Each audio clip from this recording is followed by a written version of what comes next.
وہ دائرے سے باہر ہے، اسلام سے خارج ہو چکا ہے. وہ کہتا ہے میں روزے کو مانتے نہیں, کوئی روزہ ووزہ نہیں اسلام میں, کوئی حج وج نہیں, کچھ بھی نہیں, کسی کو نہیں مانتا. ان فرائض کو مانتا ہے. ایک وقت یہ کہ مانتا ہے کہ زکوٰۃ فرض ہے, خمس فرض ہے, لیکن ادا نہیں کرتا, تو اس صورت میں وہ گناہ گار ہوگا. لیکن وہ فرائض معاف نہیں ہوگا اگر ادا نہیں کیے تو. دائرہ اسلام میں وہ رہے گا, اس سے خارج نہیں ہوگا, فاسق فاجر ہو جائے گا, اس کا رتبہ ذرا کم ہو جائے گا. میں تھوڑی سی وہ رتبہ اس کا کم ہو جائے گا, لیکن رہے گا وہ دائرہ اسلام میں. اب وہ دور چلا گیا, خدا سے بھاگ گیا, نافرمانی کر کر کے اتنا آگے بڑھا کہ حدیث میں موجود ہے کہ جب انسان ایک گناہ کرتا ہے تو آپ کے دل پہ سیاہ نقطہ پیدا ہوتا ہے. جب گناہوں پہ گناہ کرتا جاتا ہے وہ سیاہ نقطہ پورے دل کو لپیٹ میں لے لیتا ہے, پورا دل سیاہ ہو جاتا ہے, اور اس حد تک ہو جاتا ہے پھر اس پر کلمہ خیر بھی اثر نہیں کرتا. اور نوبت یہاں تک آپ پہنچتی ہے کہ انبیاء کی تبلیغ بھی اس پہ اثر نہیں کرتی, ائمہ معصومین کے فرامین بھی اس پہ اثر نہیں کرتے, اور خدا اس کو اس دل کو تشبیہ دیتا ہے پہاڑوں سے, پتھروں سے, کہ خوف خدا سے پتھر بھی ٹوٹ جاتے ہیں, لیکن ایسا دل جتنا سخت ہو جاتا ہے نافرمانی کی وجہ سے, اس پہ کوئی بات اثر نہیں کرتی. میں واپس آؤں گا اسی بات پہ. حضور اقدس, ایک تو میری وہ غلطی ہے جو کہ نادانستہ, میں چاہتا نہیں تھا, میرے سے ہو گئی, میں اس کی اللہ سے معافی مانگتا ہوں. ایک وہ غلطی ہے کہ جو میں اپنی طاقت کو سمجھ کے بوجھ کے کرتا ہوں. کیا دونوں کی توبہ ہو سکتی ہے؟ بسم اللہ الرحمن الرحیم. اللہ رب العزت نے قرآن مجید فرقان حمید میں ارشاد فرمایا, توبوا الی اللہ جمیعا ایھا المؤمنون لعلکم تفلحون. اے ایمان والو, تم سب کے سب اپنے رب کی بارگاہ میں توبہ کرو تاکہ تم فلاح پا جاؤ. اور فلاح کا تعلق دنیا کے ساتھ بھی ہے اور اخروی زندگی کے ساتھ بھی ہے, آخری زندگی کے ساتھ, اخروی زندگی کے ساتھ بھی ہے. تو توبہ کے حوالے سے ماشاءاللہ ڈاکٹر صاحب بڑی خوبصورت گفتگو فرما رہے تھے. تو قبلہ, توبہ روح کے غسل کا نام ہے. میں اب وقفہ لوں گا, یہ جملہ آپ نے بڑا اچھا کیا, واپس آ کے اسی جملے پہ رہوں گا. توبہ جو ہے وہ روح کے غسل کا نام ہے, یاد رکھیے گا. وقفہ لیتے ہیں, واپس آتے ہیں. بسم اللہ الرحمن الرحیم. آج ہم بہت بڑا ایک پلیٹ فارم بنا کے تو گوالے جتنے بھی ہیں, یہ دودھ کا کاروبار کرنے والے جتنے بھی ہیں, ان کو توبہ کی دعوت بھی دے رہے ہیں اور چاہتے ہیں کہ وہ توبہ کریں بھی. لگتا نہیں ہے, لیکن کہنے میں کیا حرج ہے. یہ دودھ جو کہ جس کو ہم ہمیشہ سنتے ہیں کہ یہ اللہ کا نور ہے, اس میں پانی ملانے کو ہم کہتے ہیں کہ جناب بڑی حرام کر. پانی ملانا غلط بات نہیں ہے. پانی صحابہ بھی ملاتے تھے, رسول پاک صلی اللہ علیہ وسلم کی کئی حدیثیں جس میں پانی ملاتے تھے. دودھ کو ٹھنڈا کرنے کے لیے, برف کا تو زمانہ تھا نہیں, پانی کو, مٹکے کے پانی کو ملایا جاتا تھا. لیکن پانی والے دودھ کو چھپا کر بیچنا کہ اس میں پانی ہے, یہ حرام خوری ہے. لیکن پانی ملانا صرف بات نہیں ہے. دودھ 100 روپے کا کیوں ہے, 90 کا کیوں ہے, 140 کا کیوں ہے, کسی خریدنے والے کو نہیں پتا. اور شہر و پہلوانوں کا ذرا پیکج دیکھیے.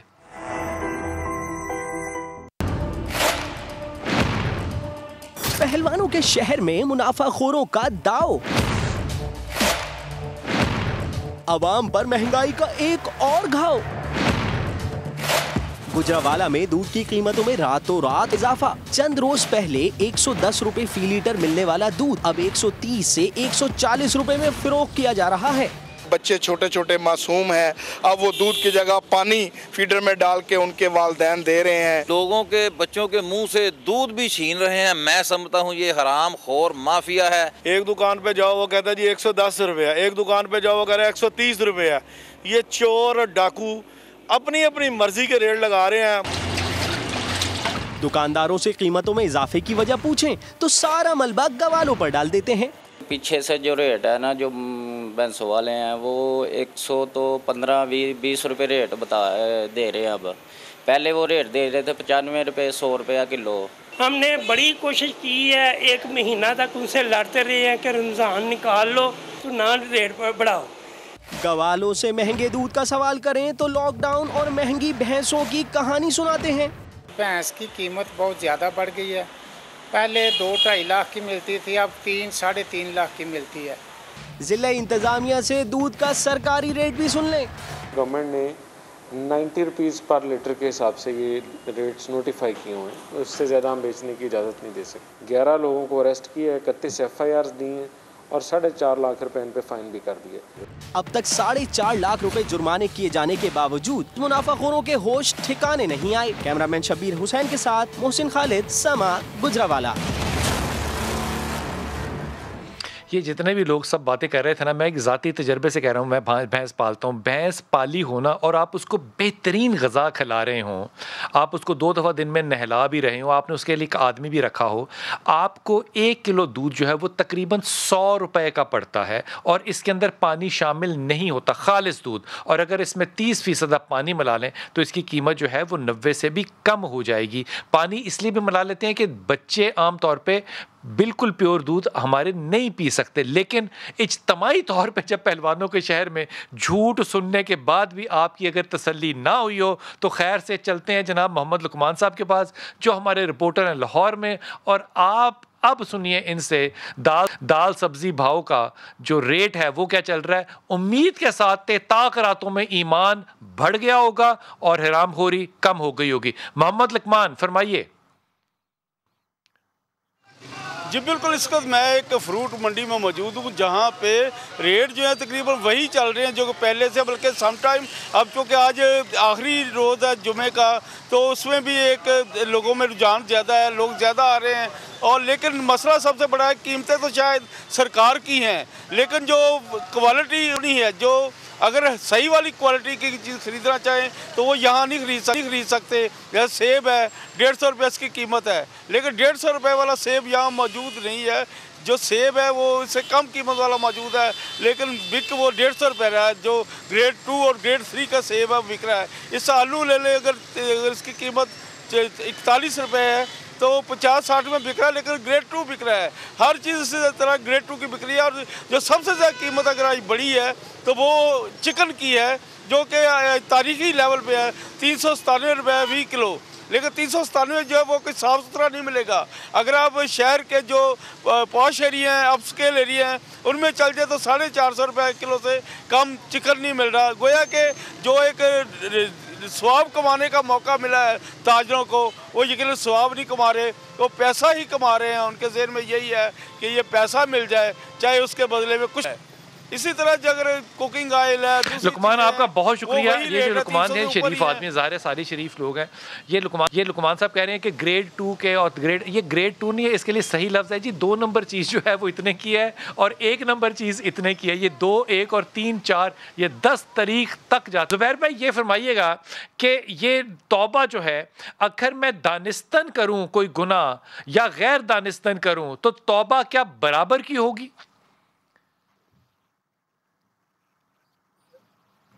ظہیر بھائی آپ کی طرف آتا ہوں، آپ اس بات کا جواب دے سکتے ہیں. جی بلال بھائی، دانستن یا غیر دانستن گناہوں کی سزا ایک ہی توبہ ہوگی کیا؟ بلال بھائی جو توبہ ہے وہ توبہ کے درجات تو مختلف ہیں، اس میں تو کوئی شک نہیں ہے. ڈیپینڈنگ اپون جو انسان نے گناہ کیا، اگر وہ عمدن کرتا ہے جان بوجھ کر علم رکھتے ہوئے تو یقیناً اس کی توبہ میں فرق ہوگا. لیکن اگر انسان جو ہے سہون کر لیتا ہے اور نہیں جانتا تو وہ ایک الگ ہوگا. لیکن اس میں یہ بات بھی ذہن میں رکھیے کہ توبہ کے کنسیپٹ سامنے رکھتے ہوئے توبہ کرنی ہی گناہ سے ہے. تو اس کا مطلب یہ ہے کہ جو شخص گناہ کو گناہ سمجھتا ہے اور وہ مرتکب وہ وہی توبہ کرے گا نا. کیونکہ یہاں پر جب دیکھتے ہیں نا کہ توبہ ہے کیا، التوبۃ نجم بالقلب، دل سے شرمندگی کہ میں نے گناہ کیا. اگر کوئی شخص گناہ کو گناہ ہی نہیں سمجھتا تو وہ شرمندہ کہاں سے ہوگا؟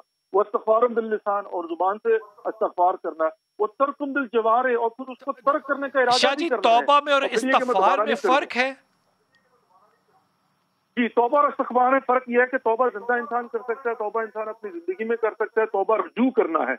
استغفار جو ہے وہ طلب مغفرت ہے. نہ فکر یہ کہ انسان اپنی زندگی میں خود اپنے لیے دوسروں کے لیے کر سکتا ہے، بلکہ مرنے کے بعد بھی جو ہم مرحومین کے لیے استغفار کرتے ہیں، طلب مغفرت کرتے ہیں، تو اس میں یہ ہوتا ہے کہ جب انسان کا چیپٹر ہی کلوز ہو گیا، جب انسان کے تمام تر پروندے کو بند کر دیے گئے، اس دنیا سے انسان چلا گیا، انا للہ و انا الیہ راجعون ہو گیا. اب توبہ کا تو مطلب یہ کہ رجوع کرے گا، وہ زندہ ہے تو رجوع کرے گا کہ اللہ کی رحمتوں کو حاصل کر سکے، اللہ کی برکات کو حاصل کر سکے. اللہ بالکل ٹھیک ہے، میرے ساتھ رہیے گا شاہ صاحب. توبہ جو ہے کیا یہ میرے مقدر میں اللہ نے لکھی ہوتی ہے یا یہ میرا اپنا اختیار ہے کہ میں توبہ کروں؟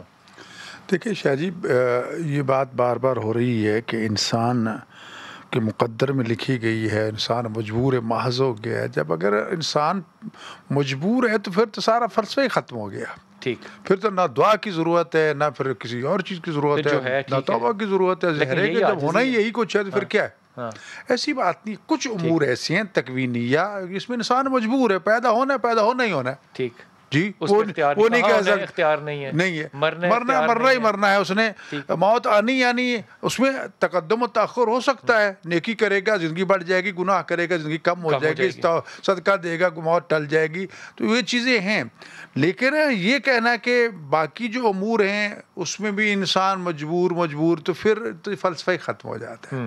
بات یہ ہے کہ خدا نے انسان کو پیدا ہی اس لیے کیا, وما خلقت الجن والانس الا لیعبدون, میری عبادت کرے. اب عبادت کا مفہوم جو وہ صرف نماز روزہ تک نہیں ہے, بلکہ انسان کی زندگی جو ہے وہ اگر پورے اسلام کا بالاختصار تعارف کرایا جائے تو عقائد, اس کے بعد آ جاتے ہیں عبادات, اور تیسرا معاملات, یعنی اٹھنا بیٹھنا بولنا, عبادت اور معاملات, یعنی خلاصہ ہے پورا دین. یعنی عقیدہ توحید ٹھیک ہونا چاہیے, تھیوری ٹھیک ہونی چاہیے, اس کے بعد آگے آپ کے عمل کا معاملہ. عمل کے دو قسمیں آ جاتی ہیں, ایک کا تعلق اللہ کے ساتھ ہے, ایک مخلوق کے ساتھ ہے. جو اللہ کے ساتھ اس کو ہم عبادات کا نام دے دیتے ہیں, ویسے تو جو مخلوق کے ساتھ ہے وہ بھی عبادت ہے. اچھی بات, لیکن اس کو معاملات کہتے ہیں. معاملات زندگی, یعنی یہ نہیں ہے کہ اللہ کے ساتھ معاملات ٹھیک ہے اور مخلوق کے ساتھ ٹھیک نہ ہو, نہیں, وہ دونوں, بلکہ مخلوق کے ساتھ زیادہ ٹھیک ہونا چاہیے. تو لہٰذا یہ چیزیں تو اپنی جگہ پر. اب معاملہ آ گیا توبہ اختیار ہے, اختیار. اب سوال یہ ہے کہ انسان کو دونوں رہا. خدا نے کہا کہ میں نے آپ کو خیر و شر کرا, اما شاکرن اما کفورا, یہ بھی سمجھا دیا وہ بھی سمجھا دیا. اب تیری مرضی کہ تو مطلب اس راستے کو خیر کرتے ہے اس کو کرتے. تو میں یہ نہیں بہانہ کر سکتا کہ یہ گناہ میرے سے. اچھا, اب رہے گا معاملہ توفیق کا. ایک لفظ ہمارا اللہ ہمیں توفیق دے, اللہ ہمیں توفیق دے, یہ توفیق کے ریٹ لگاتے رہتے ہیں. یا توفیق نہیں ملی, نہیں, توفیق کہتے ہیں, نیت نہیں تھی, نہ توفیق کہتے کیسے ہیں. پھر توجیہ الاسباب الی نحو المطلوب. علماء منطق اس کی تعریف یہ کرتے ہیں کہ توفیق کے معنی ہے کہ ایسے اسباب اور وسائل کا مہیا ہو جانا جو آپ کو منزل مراد اور مقصود تک پہنچا دے, اس کو توفیق کہتے ہیں. صحت بھی ہے, ہٹے کٹے بھی ہو, سب کچھ ہو, روزہ نہیں رکھ رہے, توفیق نہیں ہو رہی. جی, سب کچھ ہے, شعور بھی ہے, سب کچھ ہے, سمجھتے بھی ہو نماز فرض ہے, خدا سے نہیں پڑھتے, توفیق. تو یہ توفیق والی بات نہیں, ہٹ حرامی ہے, نافرمانی, سرکشی ہے. پھر گناہ کی دعا پہلے جو کہتے ہیں, ایک وقت سامن گناہ ہو جاتا ہے. جی, ایک وقت جان بوجھ کے میں نے یہ کر دینا ہے, وہ کر دینا ہے, یہ سرکشی ہے. جی, یہ جو سرکش ہے اس کا جرم بھی ظاہر سخت ہے. جی, معافی تو ہے لیکن اس کا جرم کی شدت بڑھ جاتی ہے. میں جب وہ توبہ کرے اس کو, اس لیے پھر کہا کہ استغفار کی آپ بات کر رہے تھے, استغفار کی جس طرح نقوی صاحب نے بتایا کہ اس کا تعلق دنیا آخرت دونوں کے ساتھ ہے, اور توبہ کا تعلق جو صرف زندگی کے ساتھ ہے, مرنے کے بعد تو وہ نما ختم ہو گیا. زندگی میں بھی بعض, یعنی آخری لمحات تک بعض کہتے ہیں کہ انسان کی سانس نکلنے سے پہلے تک انسان اگر توبہ کر لے تو خدا اس کو معاف کر دیتا ہے. لیکن کچھ امور پھر بھی معلق رہ جاتے ہیں جو پھر اس کے بعد آنے والے جو اس کے وارثین ہیں ان کے ذمہ آ جاتے ہیں کہ اس کے ذمہ زکوٰۃ تھی, اس نے ادا نہیں کی, اب توبہ کر رہا ہے, اس کی زکوٰۃ اس کے مال سے ادا کرو, پہلے زکوٰۃ دو پھر میراث بانٹو. جی, اس نے کسی کا قرض دینا تھا, پہلے قرض ادا کرو, پھر باقی جو بچے وہ میراث تقسیم کر لینا, تو اس کا قرض دینا ضروری ہے. تو لہٰذا اب اس وقت صورتحال یہ ہے کہ انسان جو ہے جب آزاد بھی ہے, سب کچھ بھی ہے, اب اسے احساس ہوا کہ میں نے غلط کر لیا, اور غلطی کا احساس کر کے خدا کے دربار میں آ جائے, آ کے اعتراف جرم کر لے. یہ جو احساس ہے کہ میں نے غلطی کی ہے, یہ توفیق خدا ہے. اب دیکھیں, توفیق تو یقین ہر لمحے میں توفیق, ہم تو ایک سانس بھی خدا کی توفیق کے بغیر نہیں لے سکتے نا. اور اللہ کی نعمتوں کا تسلسل اتنا ہے کہ یہ جو کہا گیا لئن شکرتم لازیدنکم, کہ میری نعمتوں پر میرا شکر ادا کرو, میں اور عطا کروں گا. تو ہر سانس ایک نعمت ہے. اب یہ اس کا شکر ادا کر نہیں پاتے, دوسرا سانس, وہ تیسرا سانس, تو یہ تسلسل سے اللہ کی نعمتوں تو کبھی لامتناہی ختم ہوتی نہیں ہے. آکسیجن خرید کے لینی پڑتی تو پتہ چلتا ہے 30,000 روپے کی آتی ہے, اللہ تعالیٰ نہیں, ابھی خدا اللہ معاف کرے, یہ جو آپ صورت حال آ رہی ہے آکسیجن کے حوالے سے, جی اس کرونا کے دور میں آپ وہی جا کے ریٹ معلوم کہ وہ سلنڈر جو 2-4 ہزار روپے کا کہاں تک پہنچے. تو یہ سوچے انسان, ایک سانس کی قیمت قدر و قیمت کیا ہے. حضور اقدس آپ نے فرمایا کہ توبہ جو ہے وہ روح کی طہارت ہے. روح ہے امر خدا, یہ درست ہے بات. امر خدا کو کیسے آپ طہارت دیں گے, وہ تو پاک ہے. بسم اللہ الرحمن الرحیم. کی بلا انسان دو چیزوں کا مجموعہ ہے. جی, ایک ہمارا جسم ہے اور ایک اس کے اندر روح ہے. ٹھیک, جس طرح ہمارے جسم کی ضروریات ہیں روح کی بھی ہیں, ایسے ہی اس کے اندر جو روح ہے اس روح کی بھی ضروریات ہیں. جس طرح ہمارا جسم بیمار پڑتا ہے ایسے ہی روح بھی بیمار پڑتی ہے. وہ کن چیزوں سے؟ جسم اگر ہمارا بیمار پڑتا ہے تو قبلہ جسم ہم اپنے جسم کے صحت کے منافی جو کام کرتے ہیں، مثال کے طور پہ پکوڑے زیادہ کھاتے ہیں بیمار ہوتے ہیں، کھانے پینے میں کمی بیشی ہو جائے اس سے ہم بیمار پڑ جاتے ہیں۔ روح کس چیز سے بیمار ہوتی ہے؟ تو روح جو بیمار ہوتی ہے ان کاموں سے جن کاموں کے نہ کرنے کا اللہ نے حکم دیا ہے، جب ہم ان کو کرتے ہیں تو ہماری روح بیمار پڑ جاتی ہے۔ اور پھر جب روح بیمار پڑتی ہے وہ کیسے ٹھیک ہوتی ہے؟ وہ توبہ کرنے سے۔ ٹھیک، اچھا یہ جو توبہ ہے نا، یہ مجھے اللہ چاہے گا تو میں مانگوں گا یا میں اپنی مرضی سے مانگوں گا؟ یہ میں اس لیے کہہ رہا ہوں کہ بہت سے لوگ جو ہیں وہ اس بات کو بحث کرتے ہیں کہ یہ گناہ جو ہے یہ میری اپنی تو گناہ کی کوئی حیثیت نہیں تھی، اللہ نے مجھے توفیق دی تھی تو میں نے یہ گناہ کر لیا۔ میں بحث کے لیے کہہ رہا ہوں یہ بات۔ بسم اللہ الرحمن الرحیم۔ ڈاکٹر صاحب نے بھی اس پر بڑی خوبصورت روشنی ڈالی ہے کہ اللہ رب العزت نے ہمارے لیے دو راستے قبلہ متعین فرما دیے ہیں، ایک خیر کا راستہ ہے، ایک شر کا راستہ ہے۔ اللہ رب العزت نے نہ ہمیں مجبور محض رکھا، نہ ہمیں اختیار کلی دیا کہ ہم جو چاہے کرتے پھریں۔ ہمیں دو راستے دے دیے اور ان کے درمیان تمیز کرنے کے لیے اللہ نے ہمیں عقل و شعور بخشا کہ یہ سیدھا راستہ ہے، ہم اس کو اپنائیں گے تو اس کا اختتام جنت پر ہو رہا ہے، اور یہ غلط راستہ ہے، اس کا اختتام دوزخ پر ہو رہا ہے۔ اب اللہ نے ہمیں ایک لیمیٹڈ ٹائم دے دیا ہے، اسی میں کرنا ہے۔ اس ٹائم کے اندر ہم نے کوشش کرنی ہے کہ ہم کون سے ایسے اعمال بجا لائیں جس سے ہمارا خدا ہم سے راضی ہو۔ شاہ جی، کیا ندامت توبہ ہے؟ ندامت توبہ کا پہلا مرحلہ ہے، پہلا مرحلہ ہے کہ یہ انسان جب غلطی کر بیٹھتا ہے اس پہ نادم ہو گیا ہے۔ اب ندامت کے بغیر توبہ ہو سکتی ہے؟ دیکھو پہلا مرحلہ ہی اس کا وہی ہے، ندامت کے بغیر نہیں ہو سکتا۔ میں ایویں ہوا میں کہہ دینا خالی توبہ توبہ توبہ تصویر، اس سے تو کوئی فرق نہیں پڑتا نا۔ ندامت ہونی چاہیے۔ بات یہ ہے کہ یہ تو مذاق ہے، سوال تو یہ ہے کہ ندامت ہو، احساس ہو، اور پھر ندامت کے بعد آگے بڑھے کہ میرا اللہ مجھے معاف کر۔ لیکن خدا کتنا کریم ہے، وہ یہ نہیں کہتا کہ ڈھنڈورا پیٹ کے اسپیکر پہ آ کے معافی مانگو تب تو معاف، دل میں ہی سوچ رہو۔ وہ علیم البعزت الصدور ہے، وہ دل کے راز سے واقف ہے۔ تم دل میں اعتراف کر لو میرے اللہ غلطی ہوگی، پردہ ڈال دے، میں آئندہ گناہ نہیں کروں گا، جی میں نے کسی کا حق کھایا واپس کر دوں گا۔ یہ ساری چیزیں جب خدا سے آپ ہم کلام ہو کے یعنی وہ احساس کے ساتھ ساتھ آگے چلتے جائیں گے تو خدا اس کو قبول کر لیتا ہے، کہتے ٹھیک ہے پردہ بھی ڈال دوں گا، کسی کو خبر بھی نہیں ہوگی۔ ہم نے اور اسی لیے کہا جاتا ہے نا کہ بس اوقات یہ نماز جنازہ میں ہم پڑھتے ہیں کہ اللہم انا لا نعلم من الا خیرا، میرے اللہ ہم سوائے خیر کے کچھ نہیں جانتے۔ تو کسی نے امام جعفر صادق علیہ السلام سے پوچھا، میرے اللہ ہم نے کبھی ایسے بندوں کے جنازوں میں شرکت کی ہے جن کو اپنی آنکھوں سے گناہ کرتے دیکھا تھا، اور اب کہہ رہے ہم کچھ نہیں جانتے، تو کیا؟ فرمایا بندہ خدا ٹھیک ہے تم نے گناہ کرتے دیکھ لیا تھا، لیکن کیا اسے توبہ کرتے بھی دیکھا ہے؟ ہو سکتا ہے اس نے گناہ کیا اور فوری طور پہ توبہ کیا جس کے تم گواہ خدا غفور رحیم ہے۔ اور توبہ کیا ہے؟ التائب کمن لا ذنب لہ، امام محمد باقر علیہ السلام فرماتے ہیں توبہ کرنے والا ایسا جیسے اس نے کوئی گناہ کیا ہی نہ ہو۔ وقفہ لوں گا، واپس آؤں گا میرے مہمان، ابھی 3 منٹ ہیں ہمارے پاس۔ جناب علی حضور آپ کے پاس چلتا ہوں۔ جناب علی شاہ صاحب ہمارے ساتھ ہیں۔ شاہ صاحب یہ فرمائیے کہ ندامت بھی ہے میرے میں اور میں نے گناہ بھی کیا ہے، تو اب توبہ کا بہترین انداز کیا ہو سکتا ہے؟ جی بلال بھائی، توبہ کا بہترین انداز جو ہے نا وہی مولا کائنات علی بن ابی طالب علیہ السلام نے ارشاد فرمایا ہے کہ انسان جو ہے نا وہ دل سے پہلی بات یہ ہے کہ نادم ہو، شرمندہ ہو، پھر زبان سے استغفار کرے اور پھر گناہ ترک کر دے اور ارادہ کرے کہ وہ دوبارہ نہیں کرے گا۔ اور اس کے ساتھ ساتھ ایک بڑی بات جو ہے نا وہ یہ ہے کہ یہاں پر ظاہر ہے توبہ کی جب ہم بات کریں گے تو 2 معاملات، ایک ہے حقوق اللہ، ایک ہے حقوق العباد۔ حقوق اللہ میں تو یقیناً انسان بیٹھ کر دل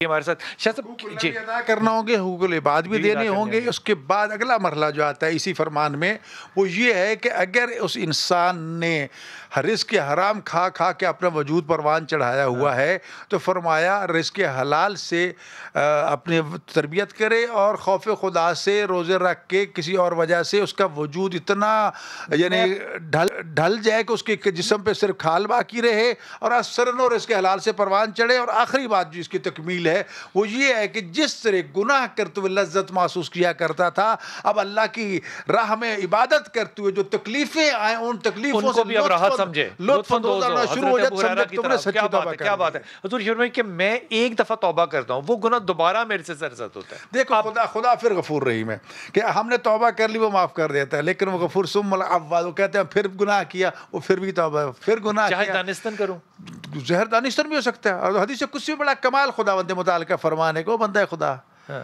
تو نے گناہ کیا, میں نے اس کے اوپر پردہ ڈال دیا کہ لوگوں کو پتہ نہ چلے, رشتہ داروں کو, محلے والوں کو پتہ نہ چلے, تو نے سمجھا کہ میں بہت بڑا ہوں. جی تو نے پھر گناہ کیا, جان بوجھ کے ڈنکے کی چوٹ پہ کیا, میرا کسی نے کیا بگاڑ دیا. ایسا گناہ کہ اگر محلے والوں کو پتہ چل جاتا, گھر والوں کو جوتے مار گھر سے نکال دیتے تجھے.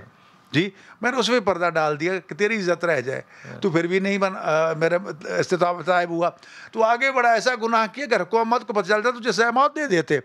آخری جملہ اس میں یہ فرماتا ہے خدا کہ تو گناہوں پہ گناہ کر, میں پردوں پہ پردہ ڈالتا گیا, میں تیرا کتنا اچھا رب ہوں, تو میرا کتنا برا بندہ ہے. کچھ تو سوچ لے کہ میری نعمتیں بھی کھاتا اور میری نافرمانی سے بھی باز نہیں آتا. کیا انسان ساری عمر توبہ کرتا رہے اور گناہ بھی کرتا رہے, کیا یہی عمل ہو سکتا ہے, یا کوئی ایسا وقت بھی آئے گا کہ انسان توبہ کے بعد ہدایت سمجھ بھی لے اور پا بھی لے؟ وقفہ لیجئے, واپس آتے ہیں. میرے حسین کا ہے دل ٹھکانا, میرے حسین کا ہے ہر زمانہ, میرے حسین کا ہے, حسین کا ہے ہر زمانہ, میرے حسین کا ہے, حسین کا ہے ہر زمانہ, میرے حسین کا ہے. جس کی خاطر یہ کائنات بنی, جس کی خاطر یہ کائنات بنی, ایسا نانا میرے حسین کا ہے, ایسا نانا میرے حسین کا ہے ہر زمانہ, میرے حسین کا ہے, حسین کا ہے ہر زمانہ, میرے حسین کا ہے. تم جسے آسماں سمجھتے ہو, تم جسے آسماں سمجھتے ہو, شامیانہ میرے حسین کا ہے, ہاں شامیانہ میرے حسین کا ہے ہر زمانہ, میرے حسین کا ہے, حسین کا ہے ہر زمانہ, میرے حسین کا ہے. کوئی پوچھے یہ دور کس کا ہے, کوئی پوچھے یہ دور کس کا ہے, تم بتانا میرے حسین کا ہے, تم بتانا میرے حسین کا ہے ہر زمانہ, میرے حسین کا ہے, حسین کا ہے ہر زمانہ, میرے حسین کا ہے. حاصل کلام کہ اگ رہا ہے جو بات کر وہ بلا, اگ رہا ہے جو بات کر وہ بلا, دانا دانا میرے حسین کا ہے, دانا دانا میرے حسین کا ہے ہر زمانہ, میرے حسین کا ہے, حسین کا ہے ہر زمانہ, میرے حسین کا ہے. جس جگہ بنائے جاتے ہیں, جس جگہ بنائے جاتے ہیں, کارخانہ میرے حسین کا ہے, کارخانہ میرے حسین کا ہے ہر زمانہ,